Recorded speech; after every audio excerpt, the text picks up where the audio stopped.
ಎಲ್ಲರಿಗೂ ನಮಸ್ಕಾರ. ನಾನಿವತ್ತು ತುಮಕೂರಿನ ಜಯನಗರದ ಕಡೆ ಬಂದಿದ್ದೀನಿ. ಪಶ್ಚಿಮ ವಾಕ್ ಮಾಡ್ತಾಯಿದ್ದೀನಿ. ಎಲ್ಲರಿಗೂ ಶುಭೋದಯ.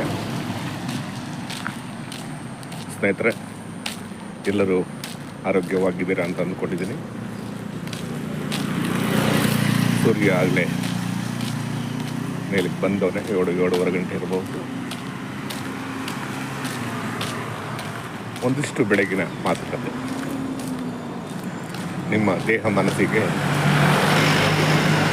ಒಂದು ಕನ್ನಡದ ಒಂದು ರಸದೌತಣ ಅಂದ್ಕೊಳ್ಳಿ.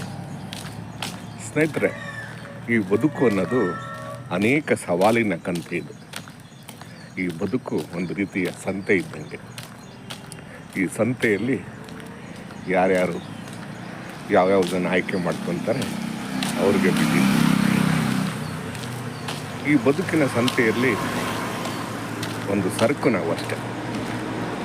ಈ ಸರಕಿನ ಜೊತೆ ನಮ್ಮ ಜೀವನವನ್ನು ನಾವು ಕಳೀತಾ ಹೋಗ್ತೀವಿ. ಹಾಗಾಗಿ ಈ ಸರಕಿನ ಜೊತೆ ನಾವು ಆಯ್ಕೆ ಮಾಡಿಕೊಳ್ಳುವ ಆ ವಸ್ತುವಿನ ಜೊತೆ ನಾವು ಮುಖಾಮುಖಿ ಆಗುತ್ತಾ ಅದರ ತಲಸ್ಪರ್ಶಿಯಾದ ಅಧ್ಯಯನ ಮಾಡುತ್ತಾ ನಾವು ಸಾಗಬೇಕು. ಯಾಕೆಂದರೆ ಪ್ರತಿಯೊಬ್ಬರು ಒಂದಲ್ಲ ಒಂದನ್ನು ಆಯ್ಕೆ ಮಾಡ್ಕೊಳ್ತಾರೆ. ನಾವು ಎಲ್ಲವನ್ನು ಆಯ್ಕೆ ಮಾಡಬೇಕಾಗಲ್ಲ.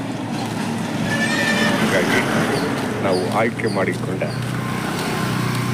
ವಸ್ತುವಿನ ಆಳ ಅಗಲವನ್ನು ಅರ್ಥ ಮಾಡಿಕೊಂಡು, ವಾಸ್ತವವನ್ನು ಅರ್ಥ ಮಾಡಿಕೊಂಡು ವರ್ತಮಾನದ ಜೊತೆ ನಾವು ಸಾಗಬೇಕು.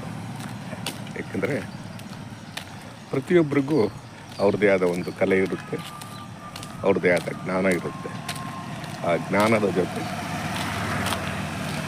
ಆ ಕಾರ್ಯಕ್ಷೇತ್ರದ ಸರಕಿನ ಜೊತೆ ಅನುಸಂಧಾನ ಮಾಡಿದರೆ ಒಂದು ಹೊಸ ಜ್ಞಾನ ಉತ್ಪತ್ತಿಯಾಗುತ್ತೆ.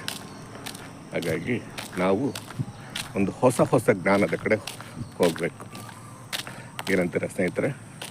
ಏಕೆಂದರೆ ಪ್ರತಿಯೊಬ್ಬರಲ್ಲೂ ಒಂದೊಂದು ಜ್ಞಾನ ಇದೆ. ಆ ಜ್ಞಾನವನ್ನು ಹೊರಗಡೆ ಹಾಕಬೇಕು. ಆ ಹೊರಗಡೆ ಹಾಕಬೇಕು ಅಂದರೆ ನಾವು ವರ್ತಮಾನವನ್ನು ಎದುರುಗೊಳ್ಳಬೇಕು, ವರ್ತಮಾನವನ್ನು ಪ್ರೀತಿಸಬೇಕು ಮತ್ತು ನಮ್ಮ ಕಾರ್ಯಕ್ಷೇತ್ರದಲ್ಲಿ ನಾವು ಹೊಸ ಆಲೋಚನೆಗಳನ್ನು ತರಬೇಕು. ಏನಂತಾರೆ ಸ್ನೇಹಿತರೆ? ಇಷ್ಟು ಸಾಕು ಅಂತ ಕಾಣುತ್ತೆ. ಎಲ್ಲರಿಗೂ ಶುಭೋದಯ.